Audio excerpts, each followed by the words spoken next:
gone to the farm, and today I will be going to the nursery. So this is part 2 of the video, and I will show you around the nursery and how you can buy organic plants. That is certified organic plants in Ottawa. And if you're watching from elsewhere, this video could help you also, as you can see how the plants are taken care of in the nursery. So follow me as I tour around the urban produce certified organic plant in Ottawa.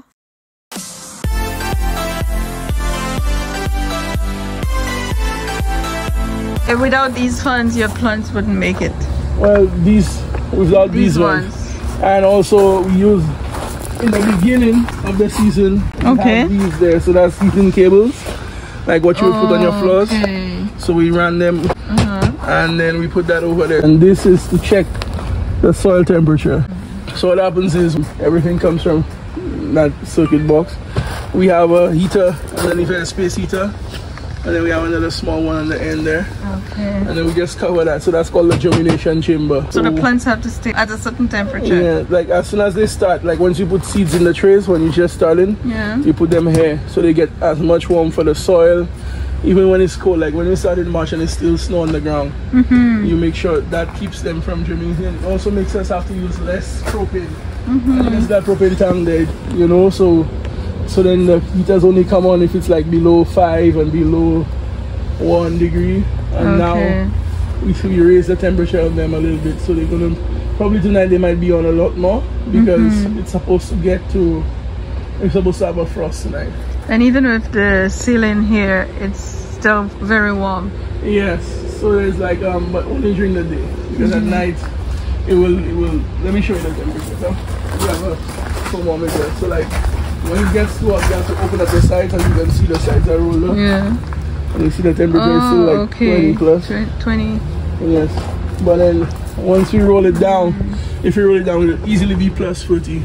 Okay. Easily be plus. So like on the morning when it's really hot, if you come here past 10 o'clock, even past 9:30 sometimes, everything needs water. Like I've watered 3 times for the day. I'm gonna water again, and then you know, see what happens, because when it's really hot like that, it's extra hot in there. Are these all organic? Certified organic. The entire site is organic. It's not allowed to produce anything that is not certified organic. Every year we get audited, and they come in, we get the inspectors come and inspect what's going on and make sure that we have to keep records of where we got our seeds. Our seeds have to be organic. Everything has, the soil we use has to be organic soil. Yeah. The compost, everything has to be organic. So these are just onions, regular onions. No, I just trim them because they get really long, and when they get really long and you're not ready for them, they start to bend over. But when you cut them, it makes them get bigger. So like that will get bigger, and that's going to form an onion. That's going to form an onion. That's going to form an onion. So when you take them and you plant them, now it's easier for you to separate and see how many onions you have. So like I wouldn't, for example, when I pot that up, I put that in a pot for somebody, I wouldn't separate that. So yes, I charge you for one plant, but you're actually getting multiple plants in there. That's the same with things like that. These are Snapdragons. Look at how many plants are in there, and they're going to get big. So like, yes, you know, we just, because if we had to pot them up, we run out of, if you had to separate every single plant, we run out of space. We run out of space a lot, you know, like all these little times will get bigger. And I have different types of lettuce here. Tropicana lettuce. I have Nevada lettuce over there, which is good for the summer. It's very good for the summer heat. It doesn't bolt and make seeds and get bitter like the other ones. Okay. So there's a bunch of different things going on here, you know. And it's quite a lot. Given that everything sells at the full retail price, which probably won't, but conservatively I probably have like $30,000 to $40,000 worth of plants there. I have a couple wholesale orders, and then you sell them much cheaper wholesale orders, but the retail. Is the summer long enough to grow sweet potatoes? Yeah, because these ones maybe 6 to 8 weeks to bear, maybe more. But we have open fields that get full sun, so the fields get so much sun that it would grow. As maybe 1 September, once it hits September is when you really want to start worrying about them, but Okay. from June to September they should be okay.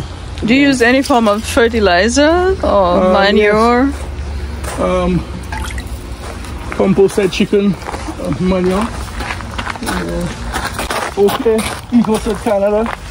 So that's the company that also certifies us as organic.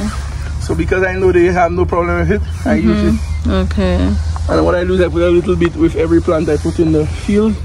And for the strawberries, I put a little bit to help them to catch themselves. Then you have no trouble leaving those things out there at night? No, that's been there since last year. That's been there also. The retail price of all these plants is $5 a plant. So like at retail price, you know, think about it. Thousands and thousands and thousands of plants. From next week, I have to start going out to the field and prep the field. So that's why we're running irrigation, because different farmers need their water and whatnot. Do you have a website for your business? Yes. First, urbanfreshproduce365.com. The latest I've still there is past midnight. These strawberries, when they came, I had 500 of them and I had to put them in pots right away. Otherwise, they would spoil because they came bare root. So it doesn't matter where in the world I am, I would love to grow whatever can grow. You have a passion for it. Yes, exactly. Are you the only one working here? No. There's March from Capital Greens, and two other people that come by after him. I also have 2 volunteers that come by to help from time to time. My wife and her family help out a lot. Last year I had 2 full-time employees, and this year in May, later on in the season, I hire 2 employees again. Last year I had Canada summer jobs, grants. How is the area protected? Like for security purposes? Well, there's a gate right here, but I mean, for the most part, it's open to the public. It's just that we have to communicate with them and let them know which areas they can go to readily and which areas they need to have, you know, permission to go to. Because there's a lot of community programs that happen here too. Okay. Like different non-NGO groups run their programs in here. In the barn, there's like a thing called Earth Path, a program for little children. This lady doing a community food forest, and she just had the Girl Guides there a while ago planting trees. How early do you start your day? Sometimes I'm here at 8 or before 8. But when the season really gets going, I'll be here from 7. How often do you water the plants? When it's on a rainy day, depending on how rainy it is and how moist it is inside the air, not at all. But if it's like a very sunny day, 2, 3, 4 times a day. That's a onion again. Yeah, onions, basil, calendula is an edible flower, and that's a sunflower. So we have chocolate sunflowers with the purple leaves, and then the regular sunflowers, which just have straight green leaves. These ones send like a brownish chocolate color. Look, you can see. The flower itself is chocolate? It's chocolate color, so they're already starting to form in there. That's the green, that's the regular yellow sunflower. Oh. So if you notice, they start off green. You see the green inside? Yeah. And they're going to turn yellow eventually. So there's a wide variety of tomatoes there. All sorts of tomatoes that you could think of. And then the goal is to eventually produce more tree crops. So like hopefully next year these will take, and then I'll be able, once they take, I can start taking cuttings from them to make grapevines for people. I want to eventually make some different types of fruit bushes and trees for people, so that people can get that kind of stuff locally, unorganic too, because they don't have that available right now. And it's like everything comes from somewhere in Quebec or it comes from Toronto. So there's definitely a need for what we're doing here. These are like seasoning type of thing? Yeah, basils. Yeah, all types of basil, you know. Oh, eggplant. Yes. Wow, you got everything. Everything you can think of. Everything. So who is your biggest customer? Last year it was retailers. This year people come in and just buy. To resell, right? No, just buy for themselves. Like there are people who have common spots, like they just grow for themselves, bought from us. At the markets, different random people, because when you're at the markets you see people from all walks of life. So some people don't have a lot of space, but they just want to grow something on the balcony, and for them we have stuff too. But then this year I have a few elementary schools that I'm dealing with. So they're doing their seedling sales, so I'm producing for them and then providing them with the seedlings, and they're gonna grow. They're gonna sell them themselves at a markup.